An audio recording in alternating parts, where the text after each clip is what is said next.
I was thinking about this the other night as I was sleeping. Do you guys, like, either one of you want to host a week? Hang on, wait. Before my bad. We'll come back to that in a second. What do you mean you were thinking while you were sleeping? You don't ever think while you sleep? As I'm falling asleep, and I'm in and out of consciousness. I keep my brain working. Get us in that mindset. You're like just drifting off. Yeah, it's and then you're like, hey, those guys need to host. Is that what you were thinking? Well, I was wondering if you wanted to, because I feel like I do it every week, and I don't know if you ever had the urge to be like, I want to do that. I just wonder, like, what's your job title at IGN? Producer. Like, is it like a level producer, like senior producer? Cool. Do you go to like your lesser person and go, do you ever want to just do my job for this? I just feel bad. Like, do you want to do my job today? Luis, I'll host right now. You want to just do it? Hey guys, welcome to Punch Drunk Nerd. Fuck Luis, fuck Ed, it's Miguel. No, he said he didn't want to.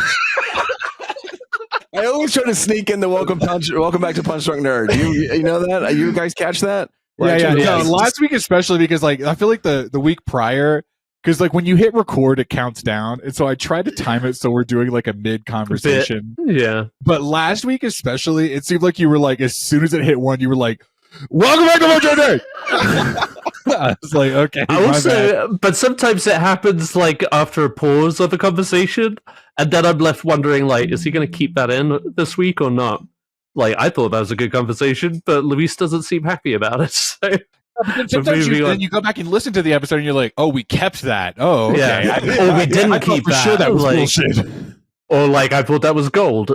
Like our episode's been going for 4.5 minutes, and for some reason, I feel like all of this will be in here, and that'll absolutely. No, I think we should start.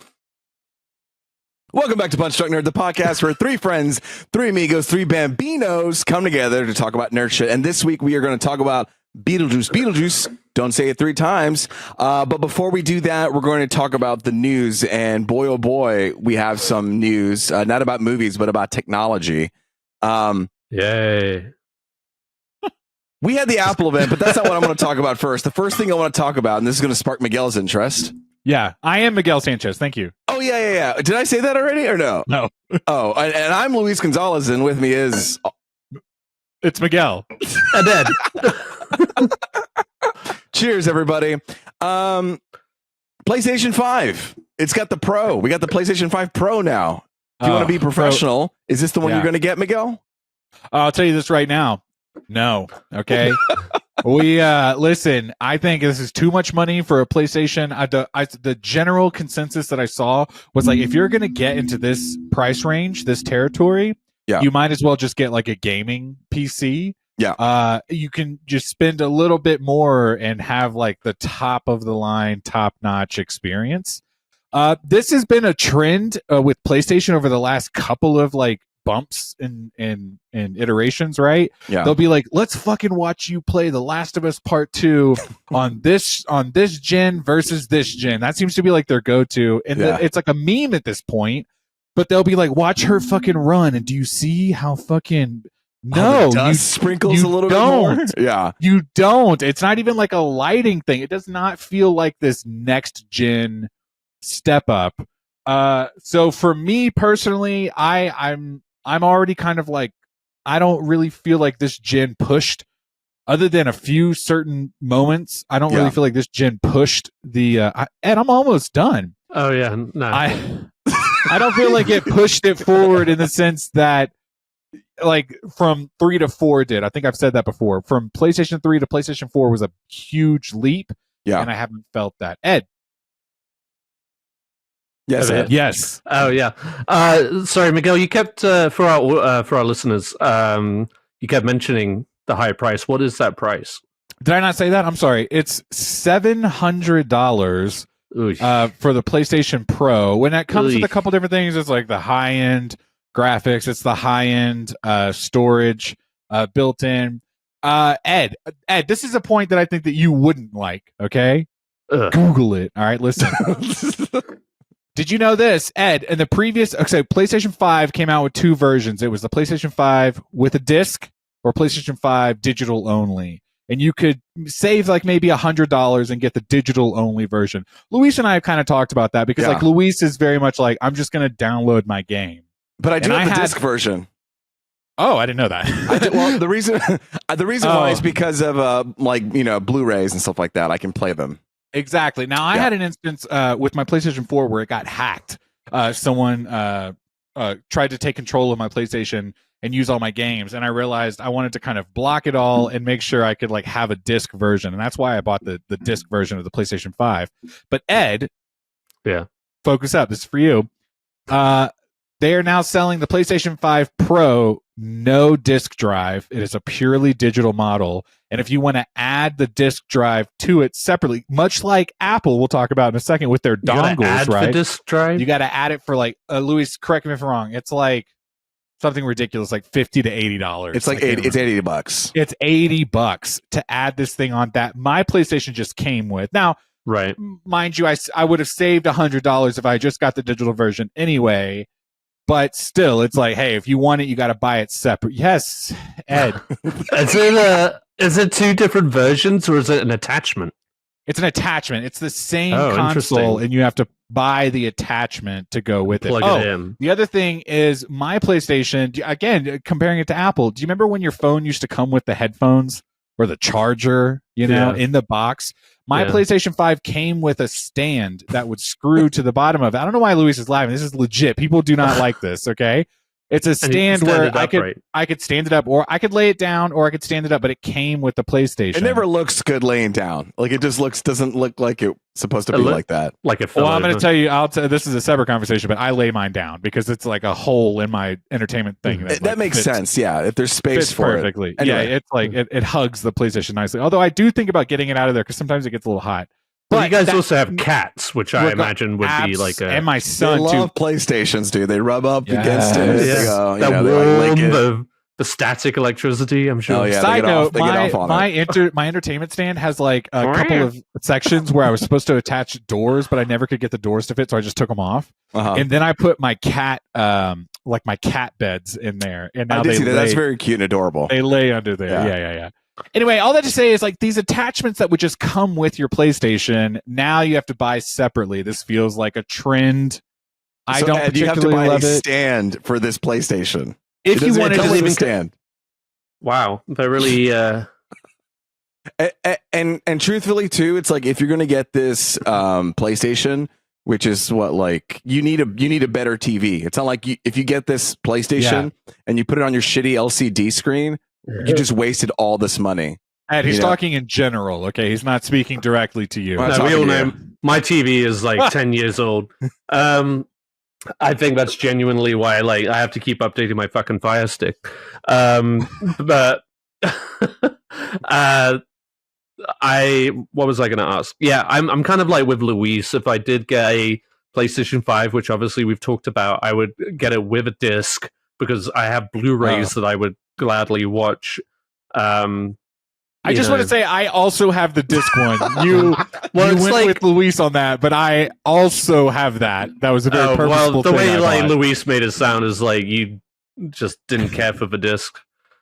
You guys stick up your nose to like older things, so I get it. But but that's where I would go. That's where I would be. I not that I feel like I should be paying extra for the disc, but this is kind of like when I was telling you about buying that new iPhone a year ago.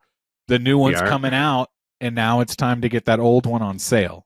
You know what I mean? Because they still have those PlayStation 5s. Actually, funny enough, if we want to pivot to Apple, what I saw on a Complex Instagram post, it said that they were discontinuing the Apple 15. I did see that, but they're not discontinuing the service if you have the iPhone. No, they're discontinuing. They're not the product. Yeah, they're not production of it. Excuse me. So you could walk into a Verizon right now, and they're going to have 150 iPhone 15s in the back because they're like, "Fuck, we have too many of them." Yeah. This is the time to buy those because they are going to be like rapidly reduced. Right? Yeah, they're gonna. The thing is, I think the reason is because basically the 16 is real. Like, I'm not even gonna get the 16. Okay, you know me. I keep getting these iPhones. They have this new attachment, but I feel like it's a very it's a bit of a reach. And so to force people to get the 16 because they know everybody always like, oh, I'll just get the old generation.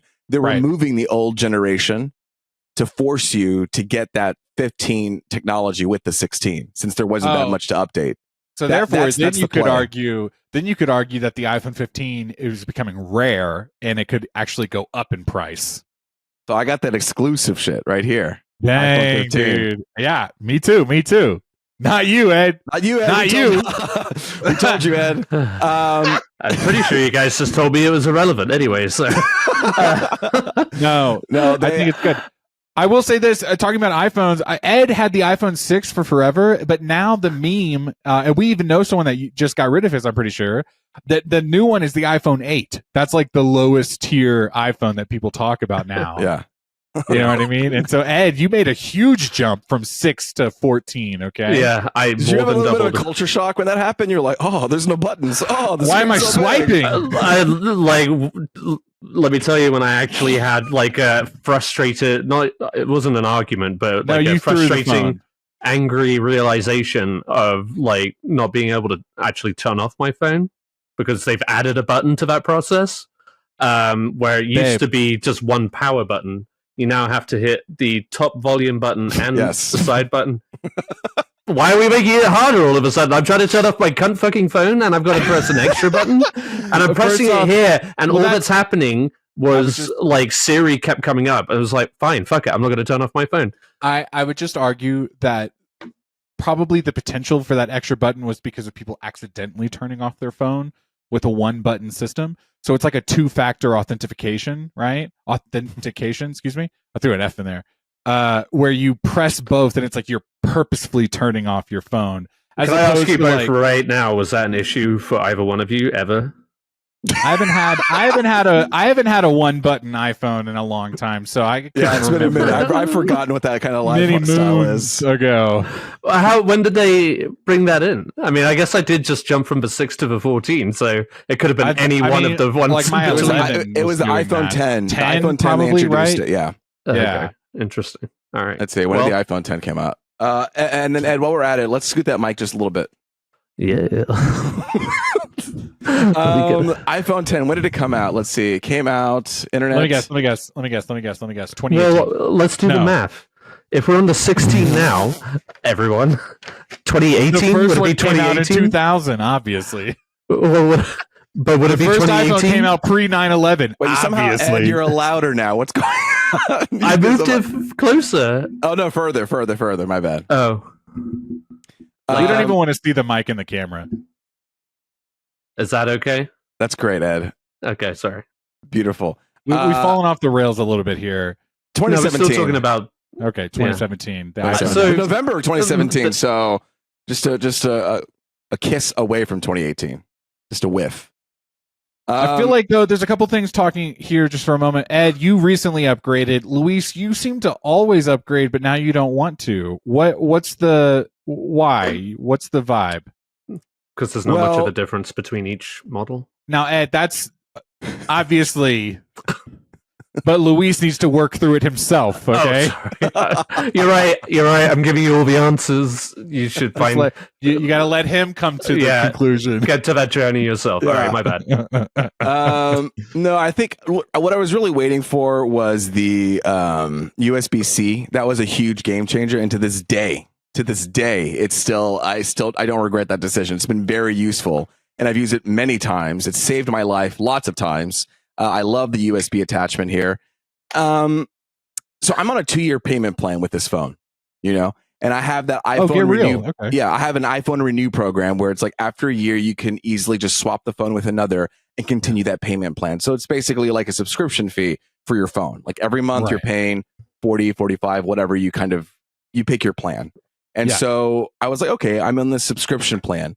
But now I'm getting poor. And so I figured, okay, if I can just like write out, buy this phone and then not have to upgrade anymore, I just give me a couple years. And the only thing that they added to this phone was this other button on the bottom right where it's supposed to make taking photos easier. I did see that. Yeah. And if anything, I can't imagine how we can make it even easy. I feel like Ed right now. It's like you can grab the camera so fast. Like, do we really need to make it any? Like, I don't even think. I think you might be working even harder to use that little dial up top. Like, look. You want me to take a picture? This is how right easy there. it is. It's right there. Yeah. I push the button and I'm then. Boom. Oh, you want to look at that? Did you know this trick though? Yeah. If you hold the picture button and slide it to the right, Yeah. we're videoing now. Yeah. I can't see a Look at single that. fucking thing. Okay, there you go. Yeah. You can video it, and then I'm done. And they're like, "Oh, but then you can zoom in with the side button." Well, look at this. Oh my god, I can zoom in with You one can hand. already do it. Yeah. It seemed like a real. I love gimmicks, but this was really This is gimmicky great. and seemed This is like great. no point. See, like a few years ago, Ed and I had kids, and that's when we stopped buying new iPhones. But your kid this year was inflation, and you were like, "I'm good. I'll just wait." I'm gonna wait. Hopefully, I can wait at least 2 more years, and then I won't get this one. that. I won't get the next one, but I'll get the one after that. I think that's what I'm gonna. If it's good, Because in a Yeah, couple of years, there better be like a push forward. yes, something crazy. Did you have some talk about this Apple event you wanted to get I to? did. I really just wanted to say one thing. Okay. I Oh. currently have an Alexa. Okay. I have 2 of them at my house. Did I wake Only? anybody? Did I wake anybody Alexas up? Yes, only 2. We have a small place. You know, it's like one right here, one in the kitchen, one in the bedroom. And so if it's Got like, it. hey, Alexa, play everywhere, the whole house is rocking. Like the music is playing throughout the Rocking. house. Yeah, it's fine. Love it. But as of late, she's been really slow and not understand. Alexa, stop. Yeah, talk to her like that. Okay. She's been really slow and not understanding what I've been asking of her. And every time we ask her to play a song, she plays the wrong song. Yes, And she doesn't do the right timer. She doesn't answer any questions that I have. The only thing she's good for is displaying a clock that flickers at this point. So I've been in conversation with Sarah and saying we need to get some of those the HomePods, the HomePod minis. You want to switch? Yes, I'm thinking about switching. And the reason why I liked this one so much was because it was so responsive. And the word Alexa just rolls off the tongue. Like, hey Siri is such a mouthful. Like they picked the best. HomePod. They picked You the know. best word for it. Just Alexa. Like you could be the laziest person and it just rolls out of your mouth. Alexa. That's so true. You know, That's like so instead true. of hey Google, hey Siri, that's just a huge mouth work. But the thing isn't answering any questions. It's not playing anything correctly. Like it's just becoming more and more frustrating. I'm having a fight with her every day, just trying to get her to do what I wanted to do. So this event, I was hoping for some new updated HomePod minis. Really, I was looking forward for one with the screen because I have one with the screen. I like looking at the screen. It's in You our like the living room. screen. I look Okay. over to my right and I can see the time. So I was hoping to get something like that in my life again. Okay. They didn't announce that, but first world problems. I will probably get a HomePod mini sometime in the near future. Ed. Okay. I'll tell Get you away what from they that did mic. announce though. Like I've got a list of all the things they announced at the Apple event. Oh, What? I mean, I Because feel you like guys said you were going to test me, and I prepared for the test. there's nothing new that came out though. I feel Well, like hang on it all- though. Yeah, Luis did write down Ed test. Yeah, Oh wait, was that? Well, no, that was a test. What was that? Oh no, this is what it is. This is what I was. This is the Ed test. Okay. Sorry, Ed. They have this new test feature on Oh. the iPhone. okay. If you have AirPods, it can detect how good your hearing is Oh, on the new one. This So is if you have AirPods, or you can borrow mine when we go on the next visit. I want you to do a hearing test. I want to. It can it's like approved by urologists or whatever. And I have like, noticed that my wait. So is this like Doctor with the new approved. stuff? No, but is this coming like with the new products that are coming out? I think it's going to be part of the program, like part of the Okay. actual like update. But Okay. I thought of Because- you when they were talking about ear health. And there was being there on was top of one it. day there was one day where my my AirPods felt like they were getting quieter, and I was like, "What the fuck is going on?" Try to like crank up the volume on everything. Maybe it's my phone telling me like, "Hey man, you got it too loud," but my You've got phone it doesn't too know loud. how deaf I am. So Well, that's interesting. Now the phones can tell you how loud, like if it's harmful for your ears. Yeah, It's like, hey, the volume's too loud. You're basically like right next to a bullhorn. Right. Bring. but they bring down don't the know that volume. I'm already deaf, right? In my I mean, one it- ear. I thought of you. That's all I wanted to say. That Oh, was the okay. test, Ed. There's no really anything else I wanted to talk about. Well, good. I'm glad I was prepared. Thank Christ. No, Just- anything? Okay, you prepped for it. Was there anything that stuck out for you, or no? You're like, this is all No, I boring. literally just listed everything and just laughed amused at the just like the repetitiveness of it all. Ed, let me ask you this: the one function that I can think of off the top of my head was like in your AirPods, if you're getting a phone call and you want to deny the call, you just shake your head no. Would you guys ever do that? Would you guys ever just be like, no? I mean, if I got used to it, like your mom's calling. We've had this discussion. No. We've had this discussion. We had this discussion. Oh, sorry. Yeah, because of just like the occasional twitches that one has. I remember you were upset about this one, Ed. Well, it just seems a little too. The thing is they're repeating news from what we repeated earlier because they had the developer announcement, which were months ago. They were talking about the new Apple AI. They were talking about like you can I remember send text messages. Yeah, it was a developer conference. So they're like just repeating that in this new event. It's like, oh wow, we really don't have that this much. Is like the poor man's news. I got it. Okay. Well, you're just now hearing about this? we talked about this a month ago and we all got a gift bag. Yeah. No, it's just funny. Like I made an offhanded joke to Miguel about like the PlayStation 5 Pro plus X or whatever. You know, it's just like I'm just going to go through with my bit so you guys could hear where I'm coming from. But I'm going to list everything that was on the event: iPhone 16 and Pro, like the Pro 16. Apple Watch Series 10, AirPods 4, Apple Watch Ultra 2, AirPods Max. The AirPod Max have a USB-C plug now with fresh new colors too, quote unquote. Question about those. Those are just headphones.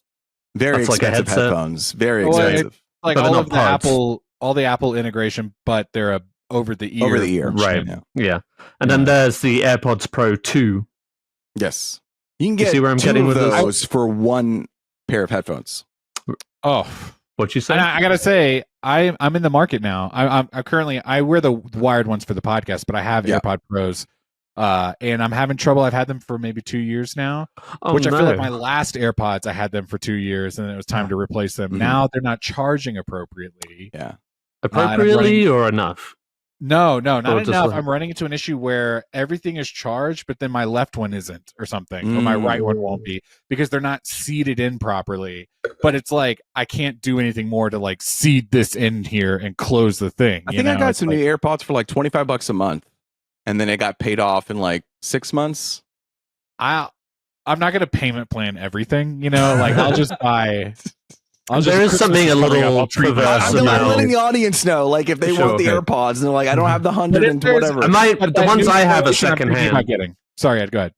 No, yeah. I mean, just like there is these lines that we are crossing in this life now, where like going on payment, like getting your payment plans for headphones. It's just like a little bewildering for me. Wow. I'm just like, how did we get here? I mean, if they were, do you guys ever like, what's it called? Like, what's it called? Klarna or something? What is it called? Klarna? Oh, I've Klarna'd before, for sure. Have you for real? All the time. Oh my God, Ed was over here just talking shit about payment plans. No, I'm not talking shit about them, but like, I apply them. There's a definition. There's a definition. I pay my bill on time. I didn't have debt on my credit card. I pay them on time and I get $60-$80. My other credit card, I've already gotten $700 off points. That's great. That's right. I love a point system. I can't believe you guys have been Klarna. What is it? Klarna. I would not be able to get through the month of July and August if I couldn't rely on Klarna. Christmas also. How about that? I've also whenever I decide to like get like a nice pair of shoes, treat myself to a nice pair of shoes or something. Yes, that's like $80 that I don't need to, or like 100 that I don't want to spend all at once. $20 every couple of weeks is much more manageable. Absolutely. I applied that to Sarah's Dyson vacuum that I got. It's just like that's helpful. I would have done the same, man. Yes. Yeah, I mean, like in moments, yeah, it is absolutely convenient. I was just more like not scoffing, but just like sad about the idea of like headphones having gotten to that point of having. But they're good headphones. Though. I sure, love they my are good AirPods headphones. Pros. Don't get me wrong. The Ed, are difference yours from noise canceling or not?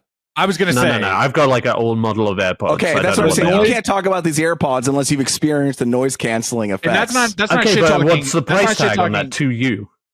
But I mean, maybe obviously the $200, $200. $24 a month. I just said. That's $100. No, I would yeah, just say I would hang on. I would just say that is worth it. Like I fly enough. Yeah. You know what I mean? That I mean, I'll never forget the first time I realized that I had the noise canceling on and turning it off, but from noise canceling to off, the whole world got so loud. I could not believe how much that actually worked. So, like, if you're looking for a decent earbud headphones, like these AirPod Pros are totally worth it. They're worth that cost. Mine are on my keys. I use them every single day. I like, do too. it's worth that price point. Wow. Also, like if at work, like sometimes people are talking, or if you just want to focus in, you put on the noise canceling. No, I understand the merit of noise canceling. It's not that I don't Also, get Ed, that. the good thing about noise canceling is you don't have to put your volume up that loud anymore because it's Like- canceling out all the noise. The noise in this ear cancelled long time ago. You know what I mean? So like I'm paying double for one He's ear. got that organic. But one functioning ear. But like, yeah, it is just like I will say I get the appeal of noise canceling, but it literally is just I can't believe price I'm for being such a such small a product. shill for this right now, but my wife also experienced hearing loss, and having the AirPod Pros was like a legitimate function for her for a while before she got her fix. But it's like I'm just saying I don't want to talk. Just I to don't want to clarify. talk. I don't want to give away personal information, but it's just like Okay. the AirPods, you know what I mean? Like they are a helpful function, and for someone who is experiencing hearing loss, it might be like beneficial to have those. I've never used it in this capacity, but I have heard of people using it as like a hearing aid. Yes, yeah. Which So was you the can word look I was cool. You just could saying. be like a stockbroker. I but just you know, didn't you're want to. really using Yeah. All right. Those are the events. We got two technologies here: PlayStation 5, Apple event. It's time to move into our news section here. I got a cute little introduction here, guys. Here we go. It's time for Trailer Talk. Welcome to Trailer Talk, Wow. everybody. We're upgrading this podcast, all right? Soundboards. Do it Ed, again. Do it again. Okay, it's time for Trailer Talk. Wait, did you just say that, or you were just miming along with it? I wasn't miming it. Okay, Ed, let's talk about Wolfman.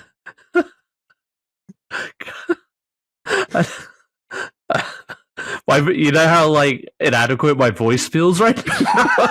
Turn it on for Ed. Yeah, can we just? Can you do that with me? Hello. We can do that later. We can do that later. We'll figure it out. Okay. We're not going to get into that. Okay, yes.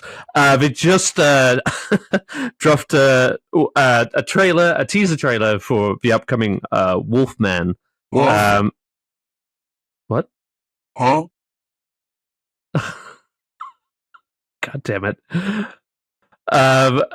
This is coming from the director of the hit 2020 movie, or the writer at least, 2020 movie The Invisible Man. You guys remember that little surprise Dude, hit?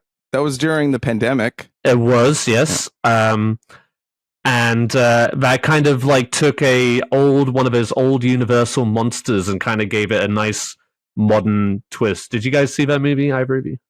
Yeah. Yeah? Do you I like liked it. it? It was good. Yeah, I had a good time with it. Yeah. Yeah, 3 to 5 times. Yeah. Yeah. Just like average watching. Yeah. I mean, why even watch a movie if you're not going to watch it 3 to 5 times? So they're now coming back with one for the Wolfman.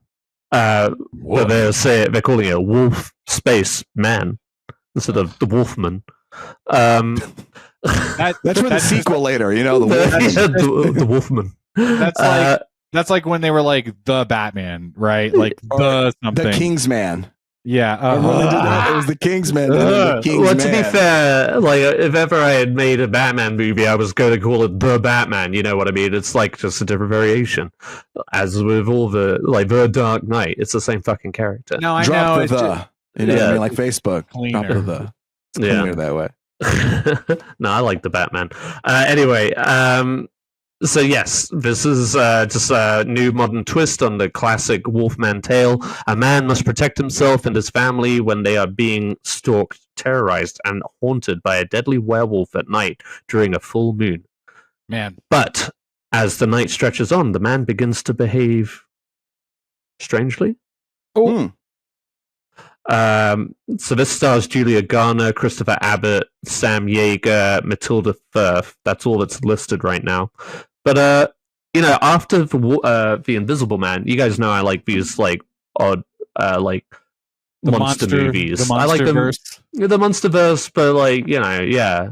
You've seen quite a few Wolfman movies in your time. I've seen one literally.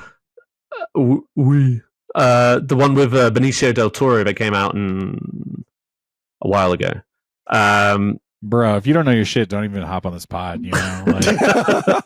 Wait, I thought that was what we were about, not knowing our shit. No, me and Luis, but we're allowed to do that. That's, you know. that's not your bag, babe. 2010, okay? Obviously.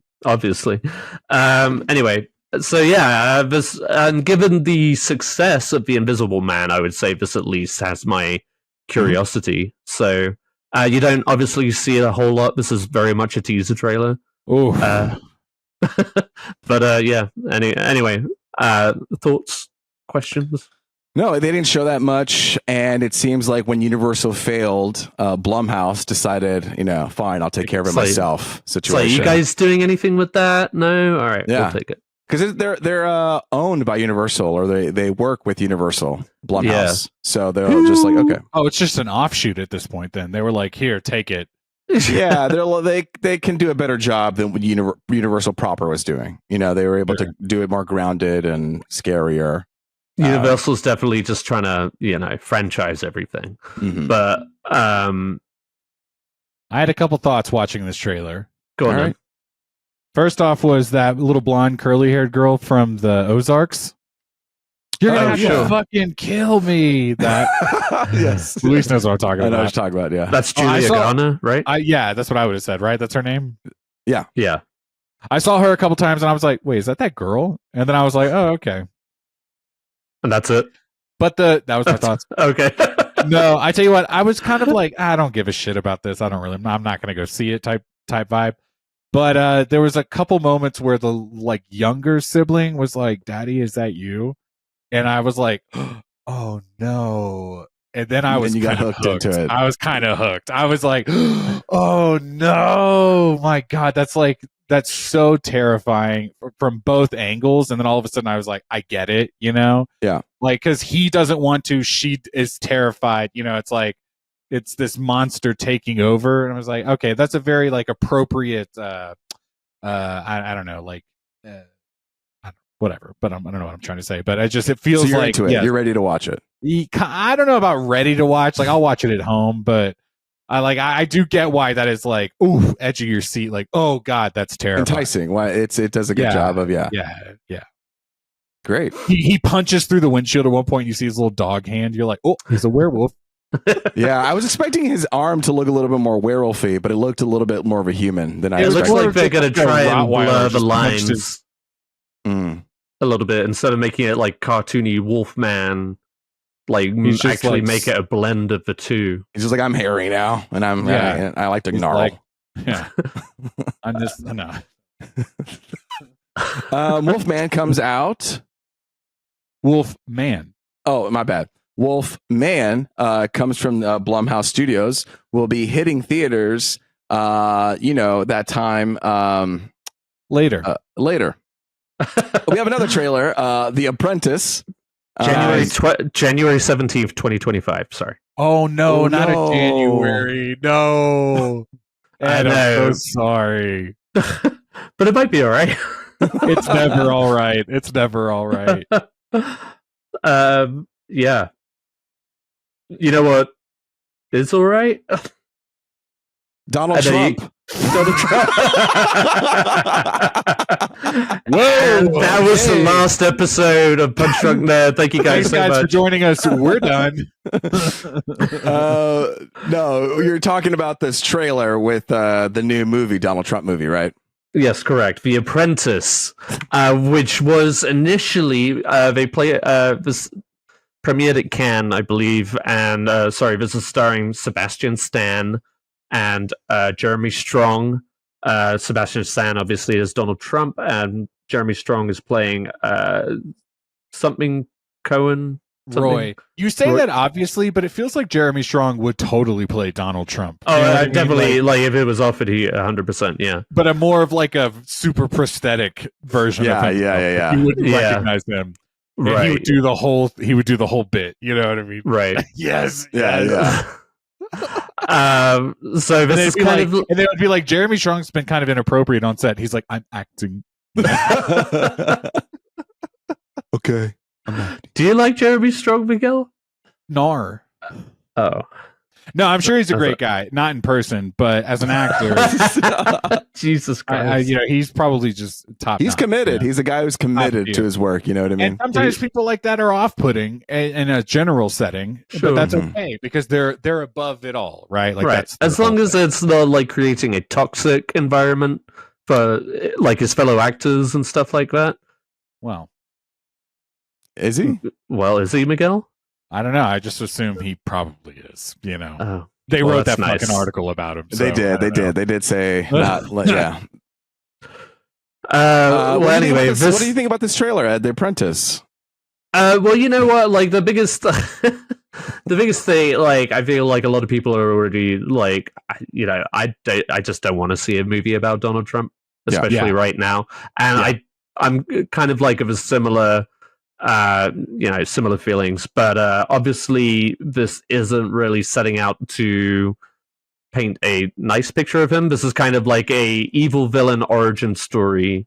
They do say And that in the trailer. I yeah. think it's just And- like we have so much of him. Yeah, I don't need more of him. Do you right. guys Like I already know how shit he is, kind of thing. He's I don't everywhere. need to. you know? I don't need We're, to uh, dig deeper into that. Yeah. we are recording sacrilegiously on 9/11, okay? But do you guys remember like a year or two after, maybe within 5 years of 9/11, Nicolas Cage did that World Trade Center movie? You know what I Yeah. mean? And you were like, yeah, and I Too agree. soon. No, Yeah. you were like, this is not it. That's kind Right. of how I feel about this Donald Trump. Because at the end of the trailer, they're like, "What do you think about this slogan? Why don't we let's make America great again?" And I was like, Yeah. like Sure. I don't. It's too soon. I don't give a shit. It's like the year after COVID when they were like, "Let's put COVID in all the movies," and you're like, "We don't need to." You know, I've already lived it. I'm experiencing it right Mhm. now. I was very. I listen at the end of the Wolfman trailer. At least I was like, "Oh, maybe." At the end of this trailer, I was like, "No, I don't fucking want to see this movie." And no offense to Jeremy Strong or Sebastian Stan. I just like I do not want to see this movie and will not see this movie. You know, not out of some like moral whatever, but more so just like, no, I'm good, thanks. Yeah. No, I get that. I feel like like I said, a lot of people do feel that way. In particular, I think this movie has created a lot of buzz. Obviously, it premiered at Cannes, but it was hotly debated about whether or not it would see a release before or after the general election. Because obviously this kind of alludes to a lot of things in Donald Trump's life, as well as him sexually assaulting his ex-wife. So, naturally his team is trying to bury it. But now they've confirmed that it is actually going to release before, at least limited, before the general elections. But I just assume Donald Trump's team is trying to limit it just because like Trump is like narcissistically like, I don't like the actor. You know what I mean? Like sure. he just doesn't there's like some shallow surface level thing he doesn't like about it, and he's like, kill it. Yeah. Right. Yeah. If it seems remotely critical, not about it, I guess. But It's a nasty movie. I'm gonna keep doing my worst Trump impersonation. Can we just keep doing it? It just like sounds like a sad story. Anyway. Okay, The Apprentice comes out. No, it doesn't have to be good. That's the point. Yeah. 11 October 11th, 2024. October 11th. There you go. You're about to hit us with that European date format. Yo, The 11th of October in the year of our Lord 2024. On a Tuesday. Yeah, on a Tuesday. That's trailer talk. We have one more segment from Ed. Do you have like do you have like an outro for trailer talk? Trailers out. And that was the end of trailer talk. I don't like it. I don't like it. We don't. That was terrible. It made my skin crawl. Kick it. Okay, we won't use that one again. We're brainstorming here. We're workshopping it here. I like it. I like it. Okay, so Ed, guys, we just lost the icon in the film world, and the stage, of course. I'm obviously talking about James Earl Jones, who died at the not bad age of 93. But yes, I thought this was big enough to at least mention. Obviously, iconic for two roles off the top of my head: Darth Vader and Mufasa of The Lion King. But obviously, he's had a career spanning like 70 years, basically. Yeah. So I wanted to give him a shout out. Other movies like Dr. Strangelove he was in. He was famous for the stage version of Fences. What was that?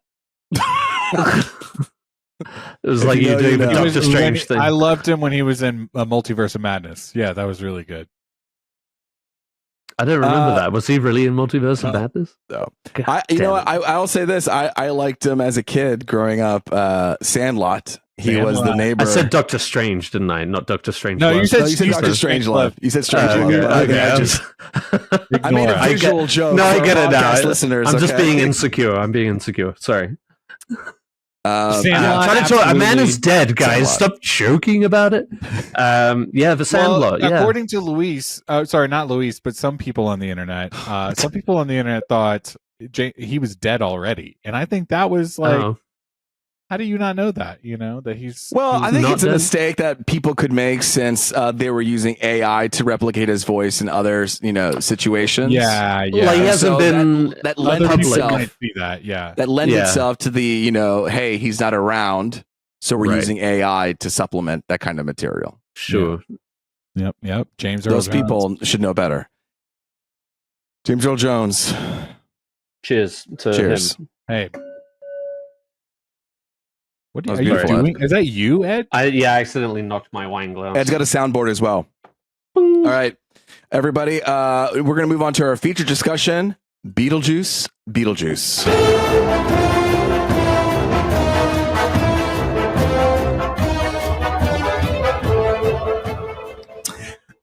Three generations of the Dietz family return home to Winter River after an unexpected family tragedy.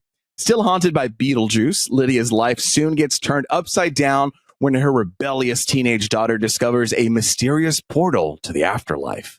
When someone says Beetlejuice's name 3 times, the mischievous demon gleefully returns to unleash his very own brand of mayhem. This is directed by Tim Burton, and it has obviously Michael Keaton, Catherine O'Hara, and wait, why does this not have Winona Ryder in here? It's also Winona Ryder, John Ortega, Willem Dafoe, Justin Theroux. A surprise, I forgot Danny DeVito was in this one. That took me by surprise. And I remembered that over Winona Ryder, so my bad. No, it's okay. And then Monica Bellucci was in this. Bellucci? It's Bellucci, and it's never Monica. It's Monica Bellucci. Okay. Well, I was nervous that I was going to mispronounce her last name. Okay. Yeah, I'd be nervous if she was around too. I get it. Or Monica Burton right now, I guess. Monica Burton. She's not married to Tim Burton. No, they're dating there. Oh. Okay. Well, kind of misogynistically, Ed. I just want I to know, point I out. know. I was just that's why I was That's like, Tim Belushi to you, okay? Tim Exactly. Belushi. Tim Belushi. Oh, that would be a great face. Okay, so this obviously I surprised all of you with this movie. I just said, "Hey, we're reviewing this," and then you're like, "Oh, we are." So I'm gonna let you guys say it first because you didn't expect to watch this movie. Miguel, you don't like these weird, spooky movies. What do you think about this movie? I've never even seen the original Beetlejuice movie, so I went into this pretty fresh. You know what I mean? And just kind of like my general takeaway was like I could tell right away there was like the Dietz family had like 3 generations. You know what I mean? And I could tell that they were all coming home to Winter River. Did you see this movie? Did you see this movie? Unexpected. I'm telling you my thoughts. To this unexpected family tragedy. You know what I mean? And the fact that they were still haunted by Beetlejuice. I mean, I could see Lydia's life just like getting turned upside down, like scene by scene in this movie.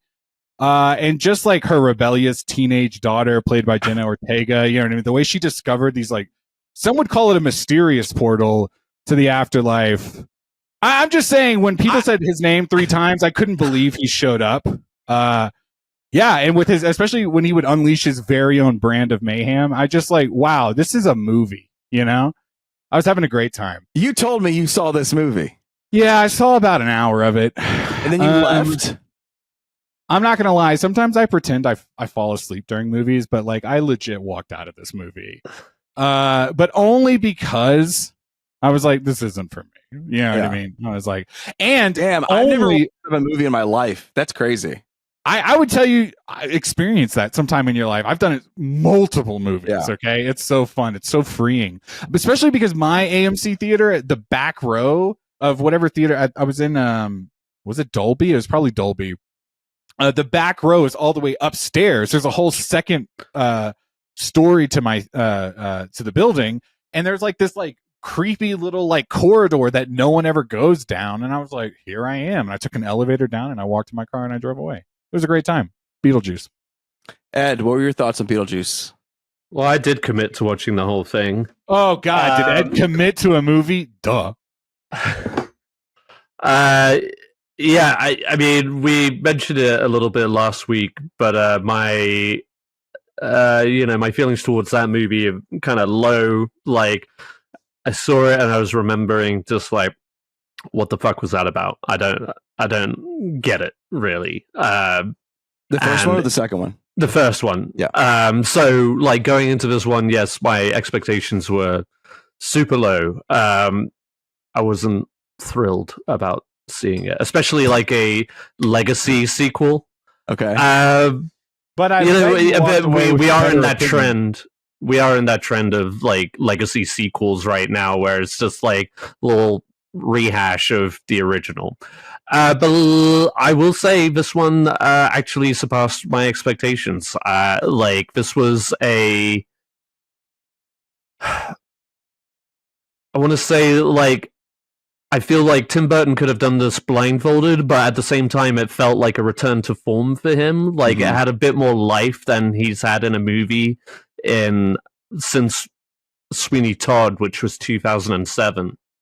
Like he has been producing a lot of drivel in the 2000s era, and I'm a steadfast like Tim Burton fan in general. Like I cautiously optimistic about his movies of late in the last 10 years, maybe, because like so many directors, and we've talked about this on the podcast before, like he's kind of followed suit and just like sticking to a certain kind of color grading in his films. So they feel monotonous and tired. But this one actually popped and felt exciting. It embraced that kind of very practical effects of the first movie, but without feeling hammy or as cheap as the first movie. Yeah. Which was always something that stuck out to me in the first movie. It just like, this was shot in a backlot somewhere, or with just like materials they had on site. But no, it felt like a little bit more immersed, And like more than anything, it just felt like everybody was having a good time with it. Like Winona Ryder, nice to see her in the front seat and just having fun. Justin Theroux's definitely having a blast. Willem Dafoe's having a blast. Catherine O'Hara's, and like the funny thing about Catherine O'Hara's character is that I don't remember much of her from the first movie, so she could have done anything.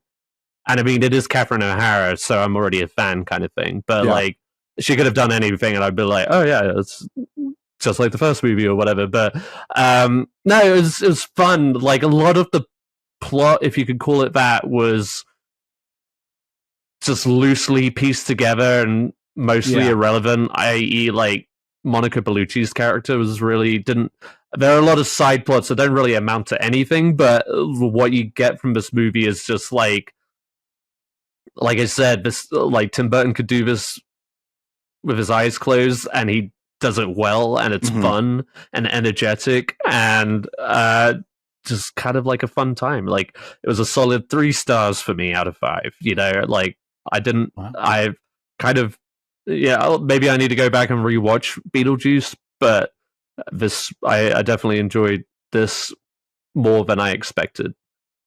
Nice. Which is to say, I don't think it's a perfect film by any means, but it's not trying to be either at the same time, which I appreciate. And it was just goofy. I had just kind of like a dopey grin on my face the whole way through. It wasn't, and a solid crowd. I'll say right now, I did not see this movie making $100 million its opening weekend. I was telling you guys when I booked my ticket, I couldn't believe how many seats for every showing I looked at. I mean, it was like more than halfway full.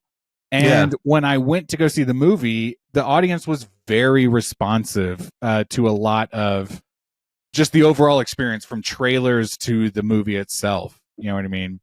All the way through to the credits. I couldn't believe how charged they were. Dude, shut the fuck up. No. But I can't believe before you walked out of this movie. That's like, I'm going to pull a Miguel on one of your movies next time for sure. I know I got you guys to watch this movie. I had a really fun time with this movie. This was probably one of my, I haven't had such a fun experience in the movie theater in a long time. And this definitely brought it from the beginning of just like the song. And it was an upgraded version of the original Beetlejuice song. They added some more like depth to it and a lot of oohs and ahs in the background. This feels like... you're talking about the opening theme? Yeah, the opening theme. Oh, okay. Oh, yeah, let me say, I miss a jolly good... oh my god, why am I blanking on his name all of a sudden? Danny Elfman. Elfman, thank you. Yeah. A Danny Elfman opening track. Yeah. Like nobody does an opening credits like Danny Elfman. I love his like bum bum bum. Yeah, and I felt like poppy. A lot of it, like it upgraded from the last one. Like it had more added instruments and more play to it. I had a fucking blast with this movie. Definitely like top 5 movies so far that I've seen this year. For the whole year? Yeah, absolutely. Top. I could even bump it up, maybe even a little higher. No, I felt like this was, because what we've seen from Tim Burton in the past has been him in Green Screen Land, where everything is flat, and so you're lighting for green screen and there's no practicality. And here I got to witness and experience some visuals that I've never seen in my life, incorporating different cinematic techniques that I haven't seen. Like I love Hook because Steven Spielberg plays with the camera and the movement and the theatrics of it all. And when I saw this movie, it inspired me, and I was like, oh my God, there are so many creative things you can do with the camera, where you can do with production design, where you can do with sound, where you can play off of the tone of like other characters.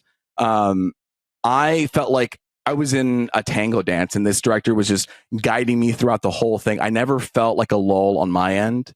And sure. I know that there's like multiple plot lines, and it's like Monica Bellucci's character. Like midway through, I'm like, oh yeah, where is she? Why is she not here? You know, exactly. It's so she's kind of just like when she just pops up, and you're just like, oh yeah.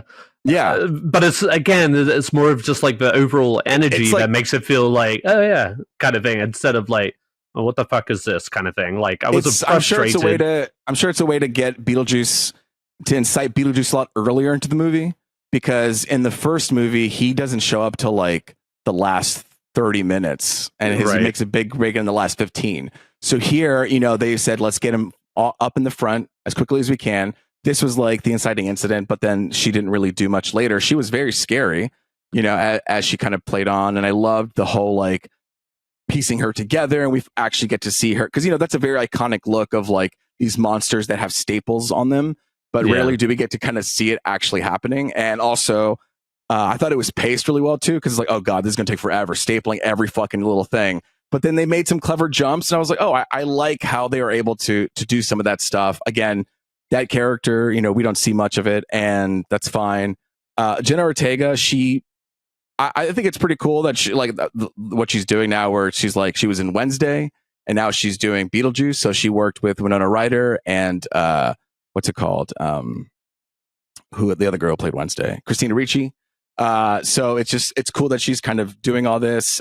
Like I said, I think that the visuals are fun. I think the direction is really fun. I think the production design is really great. I would nominate it for production design, and I think that there's some clever stuff, you know. And I just felt like it was a nice ride. It was a fun ride throughout the whole thing, and I think, you know, I enjoyed Michael Keaton's performance as Beetlejuice. And I know it's a very personal. I know it's like a very personal like taste and flavor, but you know, for that audience, for like me as that audience member, like I loved it. You know, I think he scored on all the things that I was expecting, and it feels like it didn't like those like 90s sequels like to a movie that just came out. You know, it follows up, it repeats some things, but it doesn't. It's fine with like taking a different turn on the story instead of just rehashing the same stuff. I mean, the thing it does rehash is we need Beetlejuice's help, but I think that's in the DNA of a Beetlejuice movie, is like you don't really want to ask him for help, but you're put in a position where like,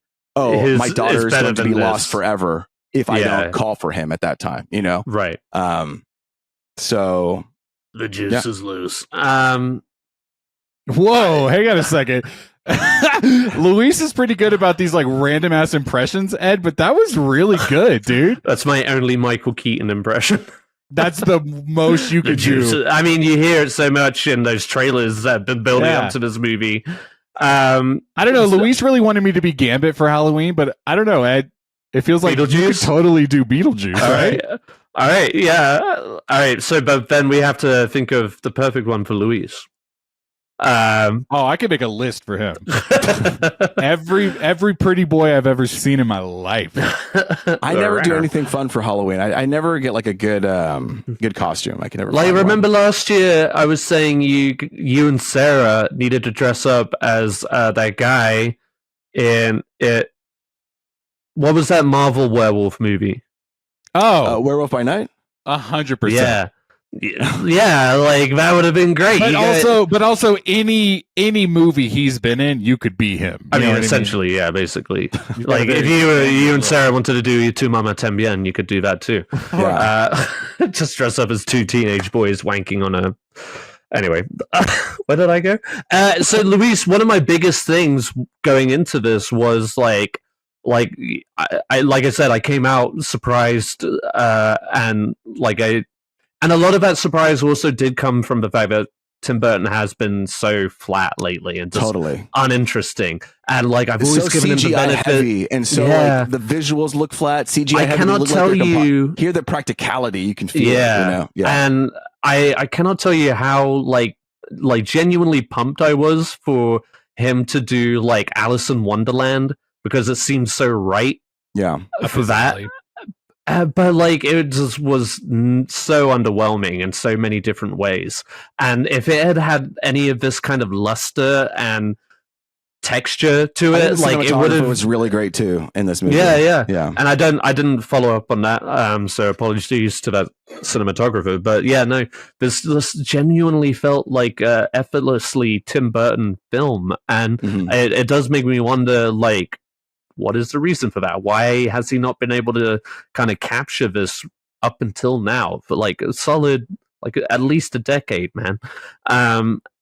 But no, I mean, it was like I said, it was a fun laugh for me as like a kind of non-Beetlejuice fan, but I was curious for like hardcore, because it is kind of like that cult following kind of movie of Tim Burton's. It's like like one of his earlier movies that, you know, people either love or don't really love, kind of thing. But the iconography, if anything, has endured. But yeah, I was curious how that would translate for those hardcore fans. But obviously, it seems to have done well. Well, I didn't, and I went into it with pretty like low expectations as well. Like I didn't want to see the trailers. I didn't want to see anything. And Sure, yeah. It took me by surprise, and it just felt like it was in good hands this time. Yeah. You know, like because like you said, we've seen him do all the green screen stuff, and it's just like it seems like he spent like a decade trying to find himself in another way, or explore himself in another way, and then he's like, just okay, I'm just going to play what I'm good at. You know, what I'm to good say at that he can do other things. Like he Big Fish is also really good, and that doesn't follow the whole like crooked black and white aesthetic that we typically see in his with movies. him. Yeah. Exactly. Maybe it's in part of like the studio wanting a Beetlejuice follow up, and him being like, well, if I'm going to do it, it's going to be this way. Or even Michael Keaton to a certain extent, because I'm sure he had a lot of creative input into this. Like if it wasn't for him, this wouldn't work. It wouldn't be worth it. You know what I mean? Yeah. So, yeah, I was just curious, but yeah, I mean, it just had some like, again, just some things I've been missing from Tim Burton, just like constant giggles and fucked up kind of humor, like when Monica Bellucci sucks the soul out of these guys and they shrink up to these little the way that the movement of that shrinking and that prosthetic just cracked me up each time. It was done so well. Like I feel like there's a lot of the like the kind of the crass humor that you see here is like we're not seeing a lot as of late, just because of like the culture we're growing in, and so now he's like kind of like, I don't know, it's like fantastical, it's not serious, but it's also like disturbing, and it just hits like all these like different parts of entertaining. It would be nice to see like more of it, like just more of this kind of Burton-esque stuff brought back to life, but original that's like content. The magic of like you give him a good script, like that's the magic of movies. It's like, how can you make these things in real life look fantastical and incredible? Like all the guys that Beetlejuice worked with the shrunken heads. Cracked me up. R.I.P. That whole effect, that just when they're walking out into the real world, but just like the facial expressions, the exchanges with them, just cracked me up. The Beetlejuice baby. At the end, fucking hilarious. But also, where did that come from? Like, I didn't really know what the fuck was going on most of this movie. I'm not gonna swear a little bit, but I was just like, because it was like the movie I was kind of expecting, embracing myself for. But just like, I was just like, where is this going? What is this happening? And why is it ending like this? Like, right? At this moment, it was so bizarre. But then I was just like, well, the first movie felt so random to me, just like everything about it, and I just didn't really click with me what that was. But then the fact that this wasn't like, yes, it had some like separate strands of how like the story kind of came together, but it wasn't too plot heavy at the same time. Like it introduced things without making it like, it's going to be the end of the world. It's just like, I'm just going to show you this because fuck it later. You know what I mean? Like it's all for a gag kind of thing, but like in a fun way. And they play with different like mediums, the way that, in the sense, how I remember when you watch Kill Bill Part 1, when Lucy Liu's telling her story and it goes into an anime. Well, and twice in this movie you get that claymation scene. And then later on when he's telling his like, how he married Monica, and he enters into a whole other like genre of storytelling. I don't know. I like the sucker punches that happen where, like, you think this is coming and out of nowhere this comes, and there's like some sort of musicality to it all, that I just kind of, and he's doing like the Spanish accent. Is that for the that was no, it's very inventive, again with old material, but kind of it felt refreshing, which I think is like its greatest asset. And just shows that you could do a lot with a little, and I know we always make a case for practical effects, but this is one of those movies where that really shines and makes CGI feel more jarring to that effect. Like I was thinking, like in that subway scene, or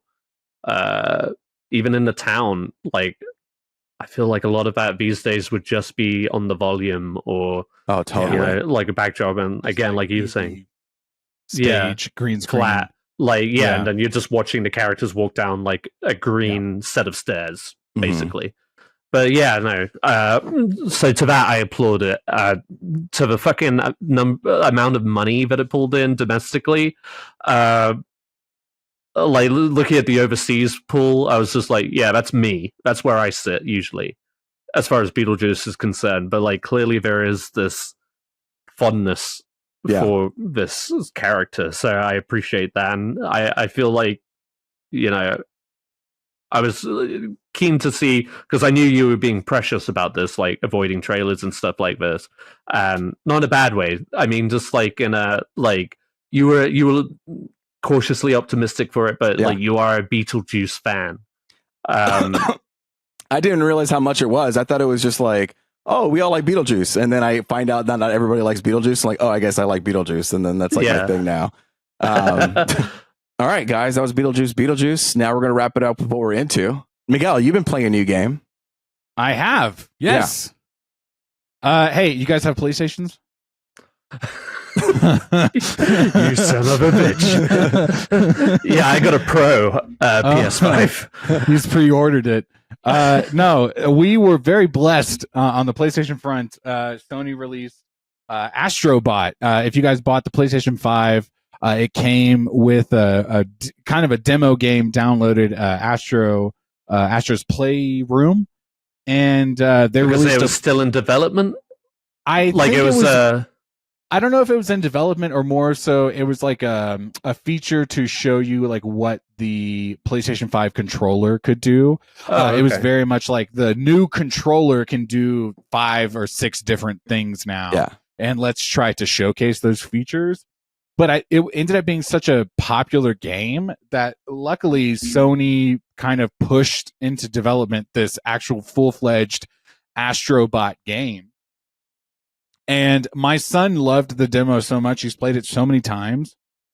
We bought this day one, full outright price. It was expensive too, isn't it? I would say a decent price point for a PlayStation 5 game, to be honest. It's $60, which a general base game price on the PlayStation 5 is currently like $70. Oh yeah. But it had so much. It feels like such a full game. For $60, it just feels like very much worth your value. We played it for the entire weekend right after it came out.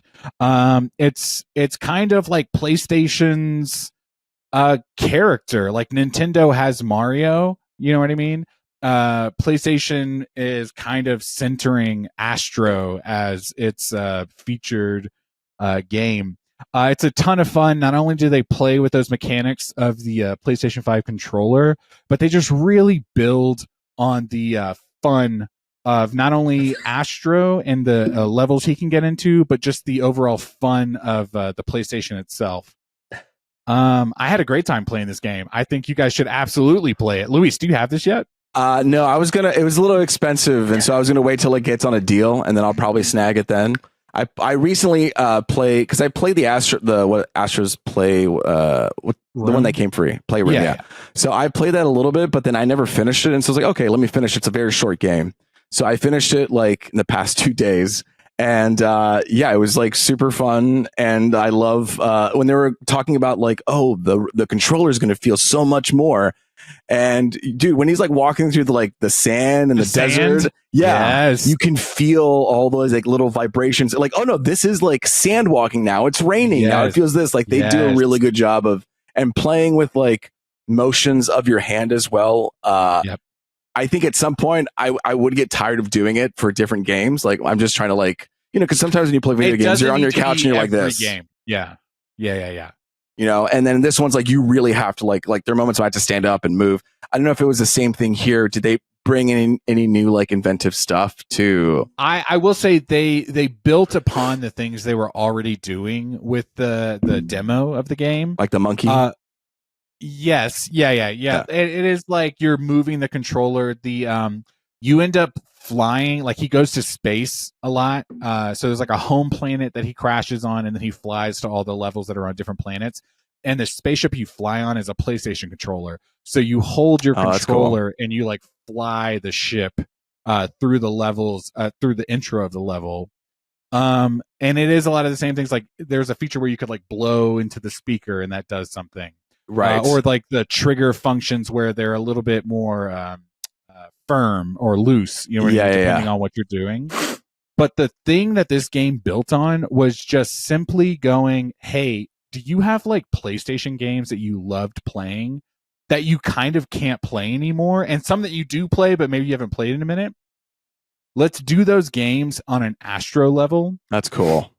Do you guys remember the PlayStation 1 game, Ape Escape? I mean, Luis, you probably know about this, but do you guys Ape Escape? It was. I'm gonna Google it.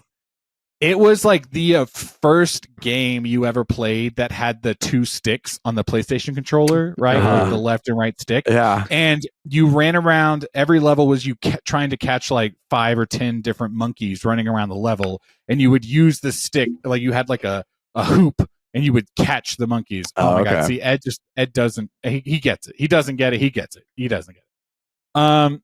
And in Astro, there's a level where you finally beat the boss, and you save the Ape Escape character from that level, and then you play a mini game where you're playing Ape Escape as Astro Bot. Oh, that's really cool. And you're running around catching the monkeys, and every time you beat a boss, you save a PlayStation character, and then you get like a special level where you play as that character. Damn, that's pretty cool. But as Astro Bot. And it's been so fun because I've been playing this game with my son, and it's all these games I want to play. Like, I don't want to give too many away, but it's like God of War was featured. I did hear about that. Yeah. Uncharted was featured, and they play the music, they play the themes, they give you the weapon mechanics of each of these characters, and then they keep building every time you get a new level. So no, I've had a great time because then at the end of the game or at the end of the level, like I show my son the game. Right, I'm like, oh, this was God of War. Oh, this is Uncharted. This is Ape Escape.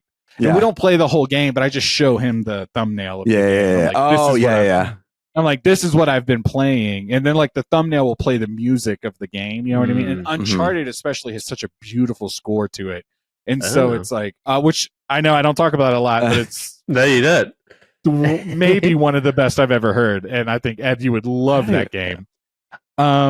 But I just cannot express, and you can hop on the internet. It's not even my opinion. Like, people love this game. It has been like a solid like 9 out of 10 game for a lot of reviewers. So if you can hop on that $60 train, get this game. I bet within a year it's going to be on Game Pass. Like, this is going to definitely be one of those games you could probably also get on like a monthly game for free. So definitely hold out if you want to, but it's going to be worth gave it. it 5 stars. Out of how many? Out of 5. Out of 5. Oh, I was like, hang on, out of 10? You know what I mean? Like, don't. But if like you're going to care about anybody's opinion, Ed loves Empire. Anything Empire says, Ed will listen to. Hey, they are the voice of reason of most things.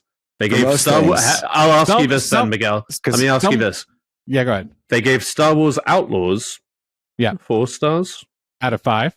4 out of 5. Yeah. Listen, that's a whole different conversation. I think what comes down to it is like, do I like Star Wars that much? But did I love the gameplay? Yes, I did. I have been having a fun time playing Star Wars Outlaws.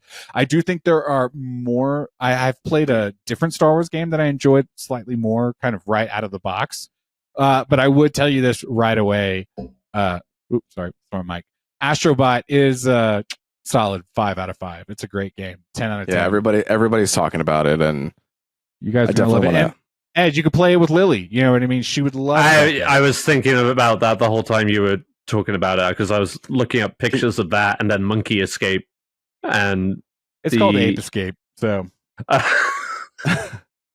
sorry, Ape Escape. Yeah. No, I mean, Miguel, the amount of times you've talked about playing these games, and then me getting to play we played on my sister's Switch in New York. Yeah. And what'd you play? We played tennis, a lot, really, just kind of like interactive games. I think I don't know, but no, we played Mario Kart. I'm pretty sure. Anyway, you have to. Yeah. Anyway, but it's just like there are those games that like these kids can enjoy that are fun and just easy and quick or whatever, and or engage with like physically, like with like I said, with the tennis, that was fun.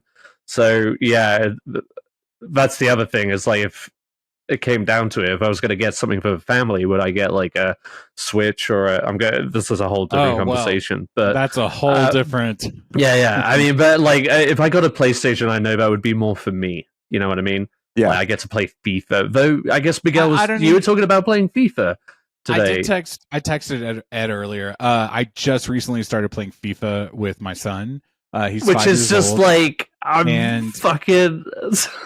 Sorry, I was like dead excited, but at the same time dead fucking like jealous because I want to be playing FIFA right now. Well, yeah, anyway, PlayStation. Sorry. Okay. Yeah.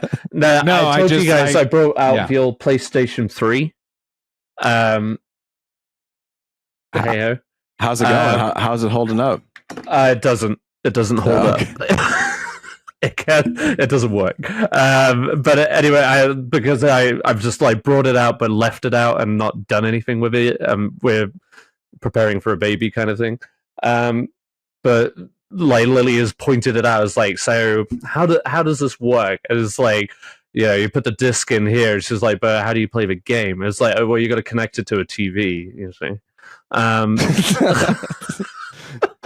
But just like because since she's been alive, my PlayStation has not been working.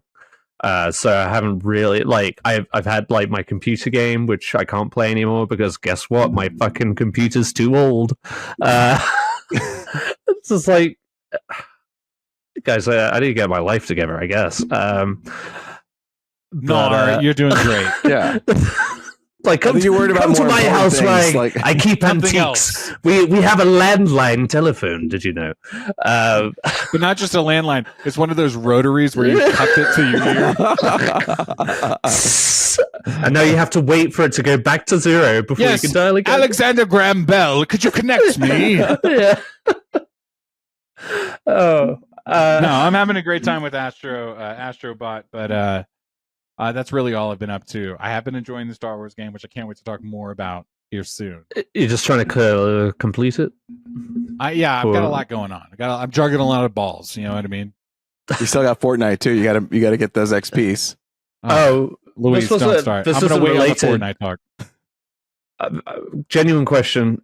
Okay, you guys were talking a lot about Fortnite, and when you buy it. They have these different seasons, and you're buying into these different characters that come along with each season, quote unquote. Are you paying access to each season? Like, we're talking about Astro Bot, where you buy the initial game. There are add-ons. Like, that's the whole thing with gaming that I take issue with, I guess, is like these continuous. And you know what, add-ons. Ed? It's not just you. Okay? Yeah, I'm sure. No, I'm sure. Yeah. Have you ever heard the phrase microtransactions? I have, and it frightens me. Most people, it angers them. Yes. Yeah. So you're right. You're right to feel this. I just like I don't know. I don't understand it, but it scares the shit out of me. Yeah. Like, where does it end? I guess is the question. I mean, and with Fortnite, like, are you paying for each new season, and as such, like, paying for these characters and or can you earn them? Like, can you earn them like a good old-fashioned video game should be? You, like, earn those points. I mean, maybe Miguel might know more than me because I've always paid for Season Pass, but it's called a free-to-play game. So technically speaking, you can download Fortnite for free. You can play for free. And sometimes you'll be gifted with a few little knickknacks here and there. But if you want the premium skins or if you want the premium stuff, like dancing emotes and stuff like that, then you pay like $10 for a 3-month season. And then they also sell other things on their shop. Like, let's say you want, like I just bought Gambit recently. Like, so you want Gambit, then you get to pay for Gambit. He's not part of the like the season season. skins, right? Yeah. But you But can wear But you him can also play for full-time. free. Yes. No, I can switch them off I can even switch Well, them every game. Like every You round can I do. switch them, But but you you forever own have him access. After Yes. you buy him, yes. Yes, Right. yeah. Yeah. So, like, you're investing in something that doesn't change with every season, or they become The season could change, but he still has Gambit. and Yeah. you can I guess is my okay. I But mean, Miguel, there was some seasons where you didn't get the battle pass. No, And- I was very. Oh, sorry. Go ahead. No, I was going to ask, like, what rewards did you get? Because aren't there some rewards that you get?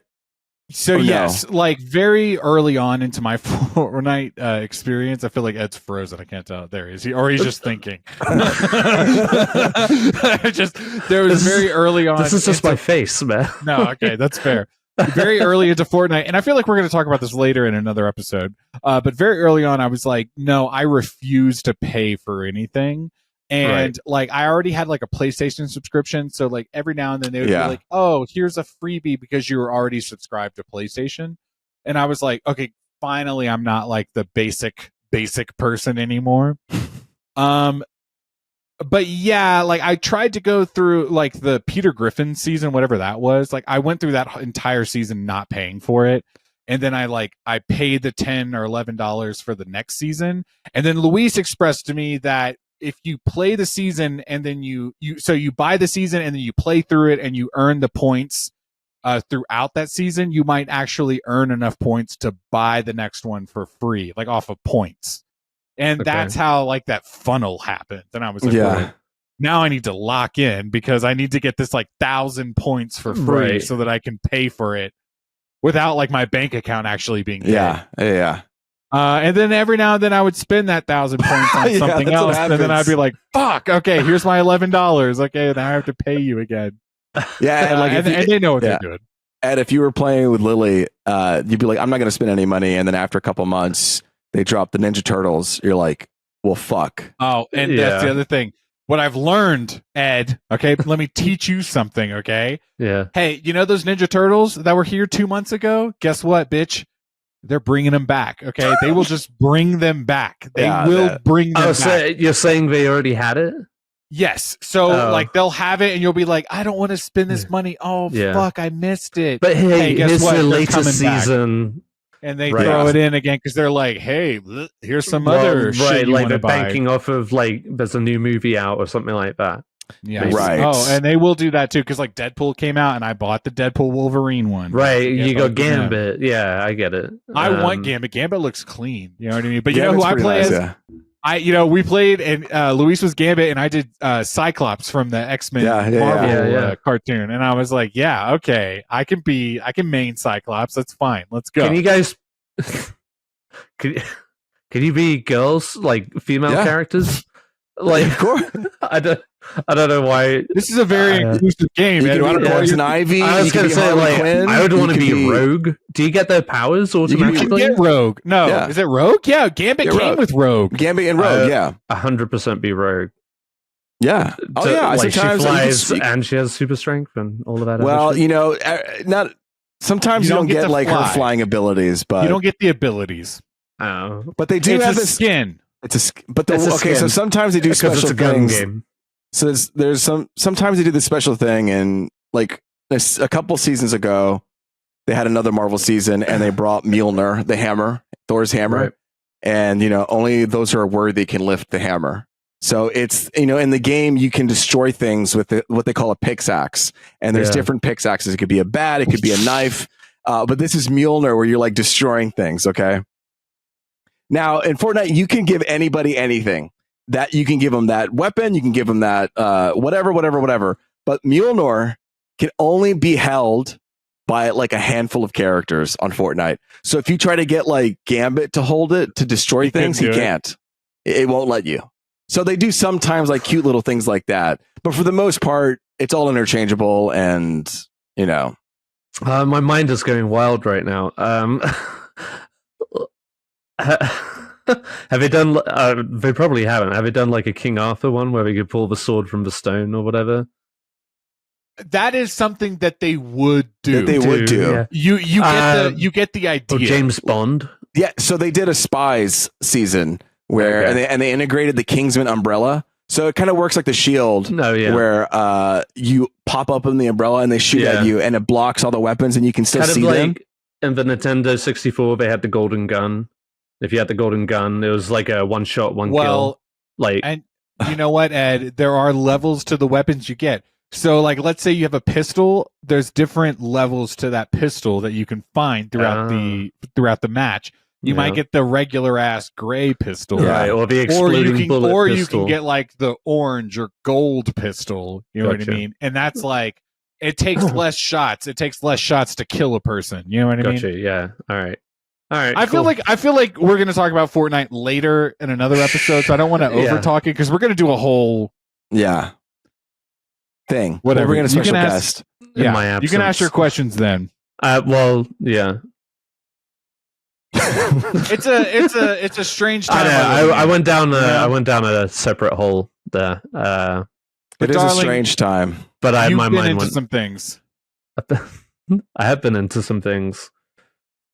It's been strange. It's been weird and uncomfortable. And we're talking about like walking out of movies.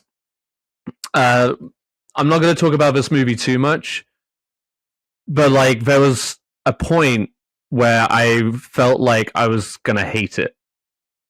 So yeah, I went to go see Strange Darling, and without giving anything away, like for the first part of this movie, I went with some friends who invited me like at the last minute, and I was just like, I don't know much about this movie, but let's go for it, whatever.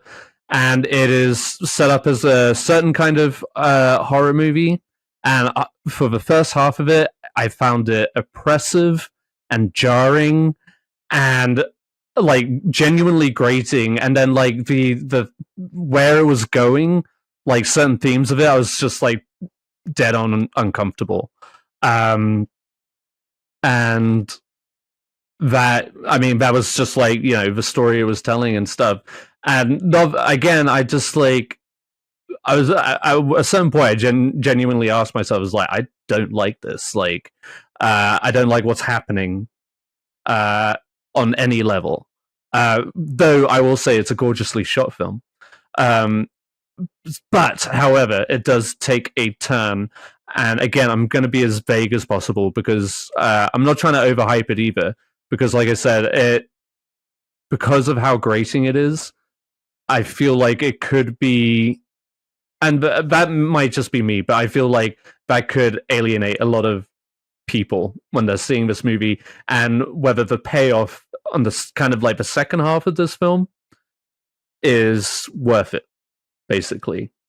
I will say this, it did constantly have me guessing, and I will also say that the actress, and I'm sorry I don't have her name ready, her performance is pretty fucking... This is one of those things that really lingers on. Some of the imagery in this film really just stick with you. It's really quite disturbing, but there is an intensity to it. And like I said, on every level, like the audio feels extra loud. Like, and upon reflection, maybe that was intentionally, but like fucking loud. And I was just like, this is so oppressive. Like all of my senses, apart from like smell and taste, I guess, but like just like, ugh. No, shit smelled strange, right? It's it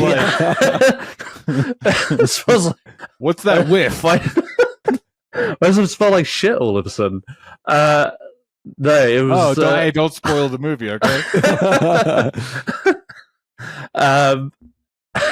Only in IMAX though. It was, but yeah, it was such a weird experience, and so it's like one of those movies where you walk away from it. But I genuinely, overall, liked it. I would recommend seeing it for any like genre fans, especially.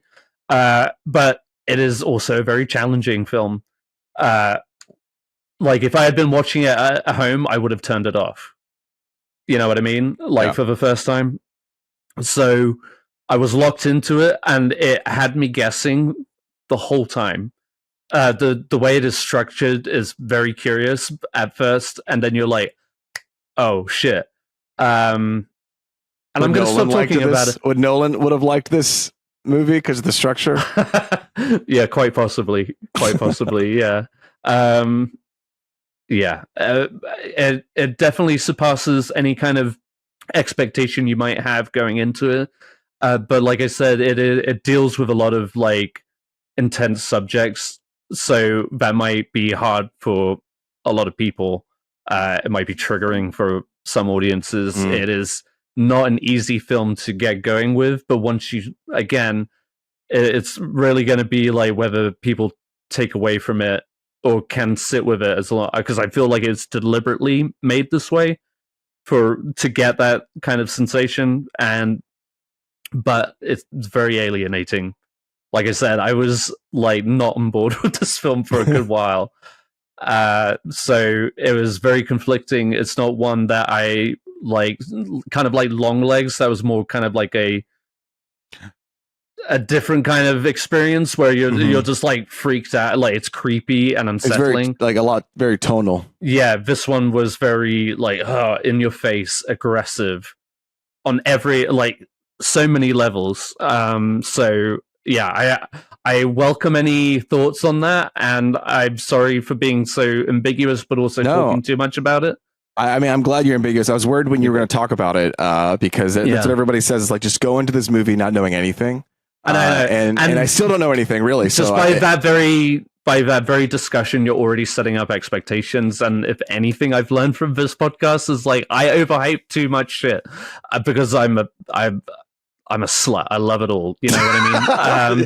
But like, this was just one of those movies that I didn't know much about it, and that's why I texted you after. I was just like, "Have you heard of this film?" Because I didn't know anything about it. I even mistook the lead actor for another actor. I thought Rupert Friend was in it, and I was just like, "Oh fuck yeah, I love Rupert Friend doing kind of like a country." No, it's actually just like a regular. A whole American. ass other person. Yeah. A regular American? Is that what you said? Yeah, because Rupert Friend is British, so I was just like, oh, that's an interesting role for him.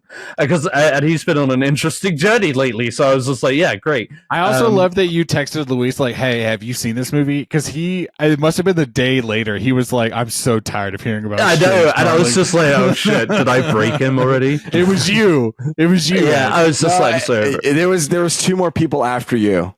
I'm sure the whole LA crowd loves this movie, or has been buzzing about it. Oh yeah, everybody at work's been talking about this movie. Okay. Yeah, so it's not just you. It was a couple. It was two other people after you. Yeah, and so like I'm glad I did go. I saw it with Josh. We all know Josh Brown. He just like invited me, and I was just like, yeah, sure, why not? Someone invited you to a movie and you were hesitant? Well, just because I didn't know anything about the movie, you know, like I know my limits. So, that's a little like, strange, darling.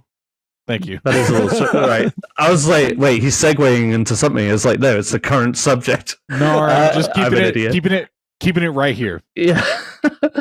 But anyway, I just to avoid trying to raise any expectations, it's definitely an interesting one and would be a great discussion. I'm just because I'm curious about like I said, because I had such intense feelings towards it at first. But it does, for me, in my mind, make up for it as a whole once you see the whole picture. So anyway, I'm going to stop rambling about it. Oh yeah, that's Strange what I saw. Darling. Hopefully, I'll check it out. It's in theaters, I think. Still, is it still in theaters? Okay, in certain places, because I think it's gotten more word of mouth kind of thing.